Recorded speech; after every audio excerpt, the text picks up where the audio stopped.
Yeah, you could say that. I guess I thought you got to give Old Dominion some credit. I think their defensive front, was pretty good, really, and I think it took us a little bit to get going, and some of it was self-inflicted. With the turnovers. Obviously, that always hurts you. We moved the ball some, but up front, they did a nice job early on keeping us from running the ball, which we want to do that to give us opportunities to throw it down the field. So, I think as the game goes, the good thing is you play 4 quarters, and our guys kept playing and competing, and finally got it going there in the third quarter. Coach, speaking of playing all 4 quarters, with 42 points in the second half against Old Dominion, your offense is now ranked number 1 in the nation in second half points with 22 points a game on average. There are 30 teams that don't score 22 points Right. total in the season. What do you attribute these strong second halves to? I think our guys are just dialed in. They're more. We want to finish. That's one of the things in the offseason that our strength staff and Coach Munkin and those guys that was our mantra, kind of, hey, let's finish. Let's make sure that we compete, the whole game, and all of our drills, it's always a finish thing. I think our guys have that mindset. I think that's part of it. I also think that part of it is just, we do, I think in the second half, we try to do a really good job of making adjustments. I think our coaching staff as a whole comes together and says, okay, here are the things that we need to do. And really, there wasn't a whole lot of that going on in this game. It was more of, hey, let's execute what we're doing. Everything we have is there. Just got to, finally finish drives and make plays. But probably more of a mindset than anything with our players. And our players have, like I said before, have been here 2 or 3 years now. They're more mature and kind of when you have an older team or a team group of guys that have been around and played for a couple of years, I think that's always makes that an easier deal in the second half. Could you talk, well, I'll ask you, new defense coordinator for Louisiana Tech, how does that change, if at all, Yeah. especially in passing? Yeah, scheme-wise, I think they're really similar.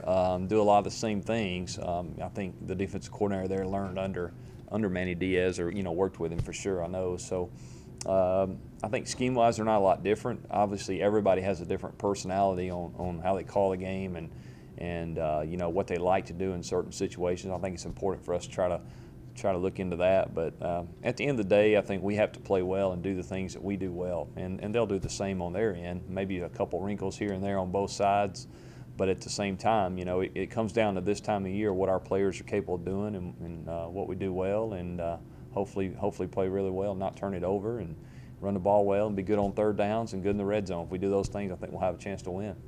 Coach, when you look at that Louisiana Tech defense, and you look at their front and their linebackers and their secondary, is there any particular unit that stands out as being a strong point? Yeah, I think the first thing you see is their front. The 2 D linemen they have, 8 and 9. Those guys are really good players. They're very active. They're physical.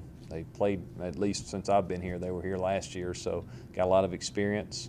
Their linebackers are very sound, good tacklers in space, which I think they have to be with the style of defense they play. And their secondary, they do a good job playing the ball in the air. So they're a solid defense. They're very sound, and they compete and they play hard. And so basically, it's one of those deals where it's going to be hopefully a really good game on both sides, and it'll come down to who makes plays.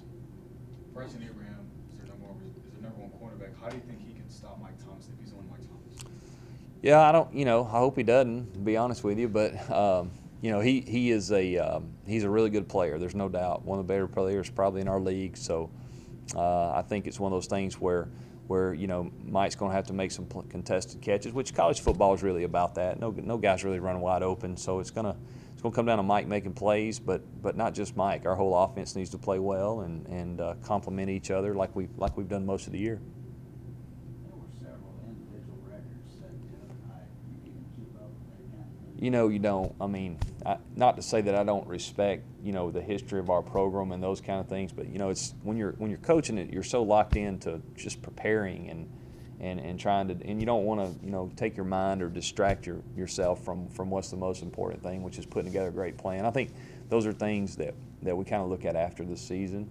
Obviously, I'm aware now of some things that went on, but it's nice to see. But I think we're on a mission and want to try to finish the season with all our goals still ahead of us, and so I think that's something we'll look back in the off season and appreciate more.